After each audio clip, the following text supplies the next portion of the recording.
given the resurgence of the subsidies conundrum, it has become needful to preempt or respond to those who might be wondering if our January 2012 protests were organized in error.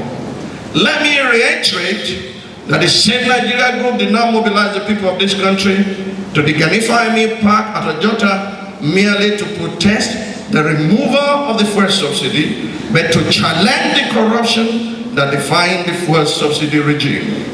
Even at that time, we recognized the unsustainability of the subsidy regime, but maintained that corrupt politicians, in collusion with certain private interests, had plundered the national treasury through fictitious fuel subsidy claims and were merely hiking the fuel price to mobilize funds to cover up the negative effects of their actions on the economy.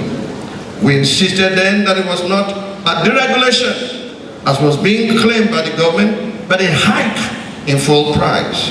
We demanded the prosecution of those indicted in the Daniel report of the Farouk Lawan Committee, a phenomenon we refer to as kleptocracy unlimited, where, for instance, 999 million naira was reportedly paid 129 times, totaling 127.827 billion naira to some companies by the Office of the Accountant General of the Federation.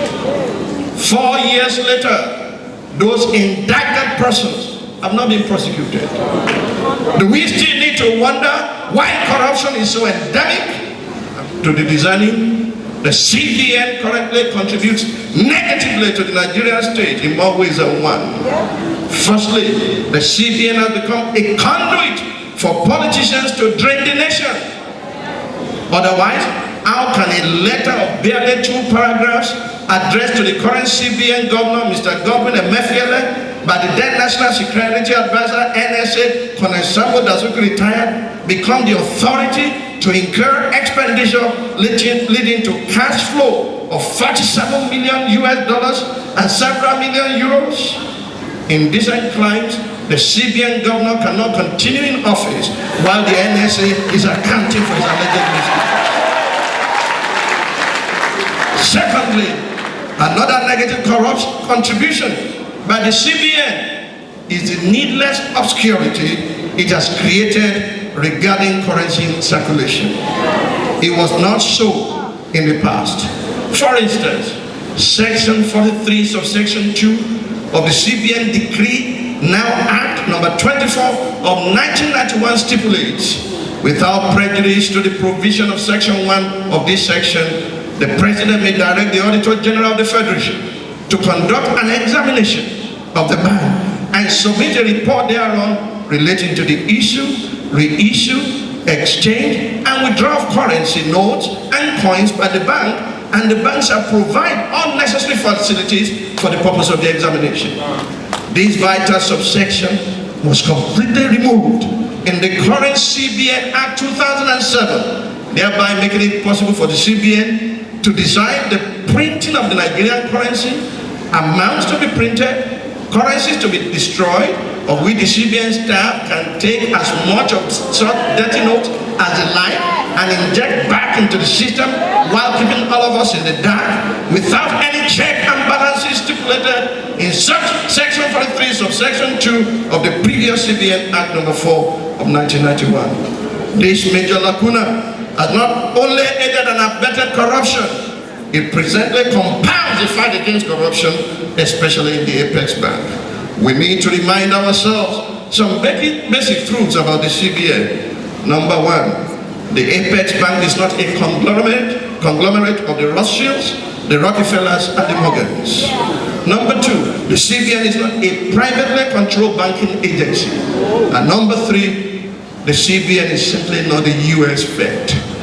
The wealth of the Central Bank of Nigeria belongs to the people of Nigeria, not the governor and staff of the CBN. Our foreign reserves could be used to drive infrastructural development with a view to building a strong local industrial base and ensuring a solid financial services sector rather than for political and unaccountable misadventures. The status quo in perspective. Fellow Nigerians, let it be known that in spite of the rejection of our pre-election call for a transition period, Nigeria is now a nation in transition.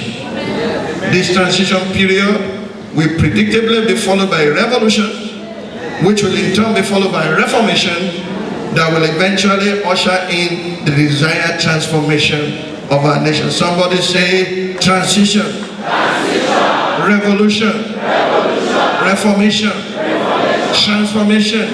Shout it again, transition. I can hear you, transition, revolution, reformation, and transformation.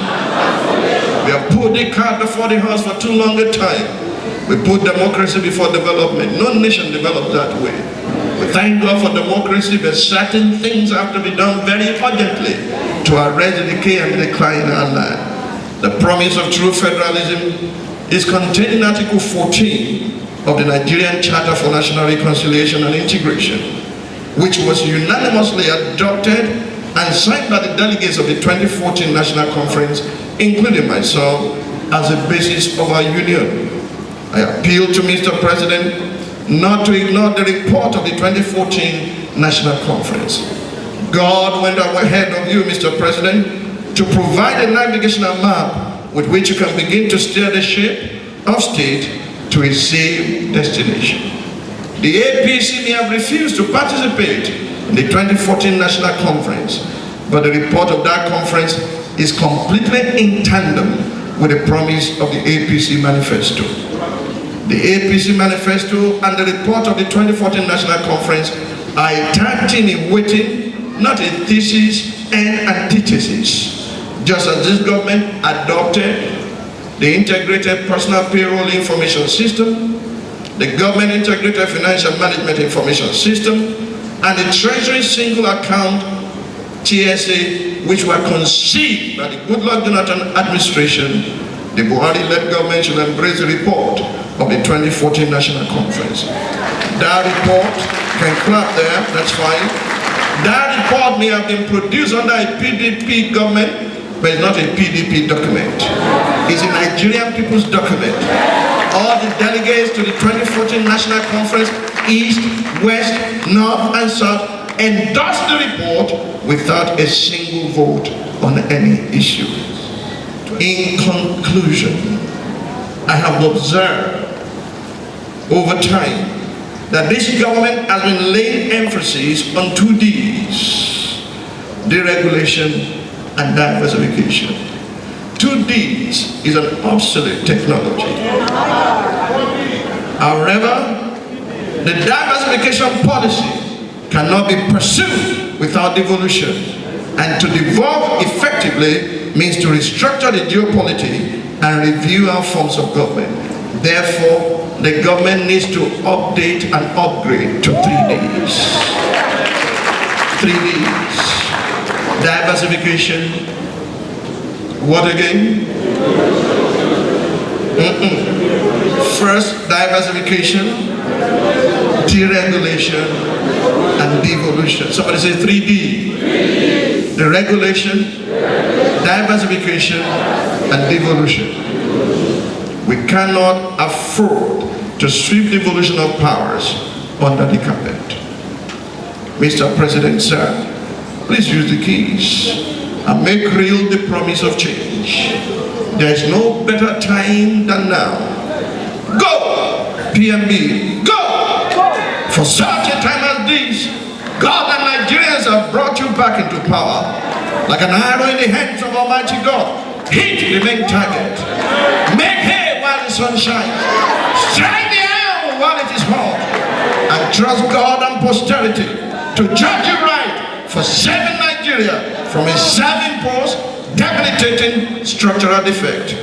Remember, Mr. President, only those who dare drive the world forward.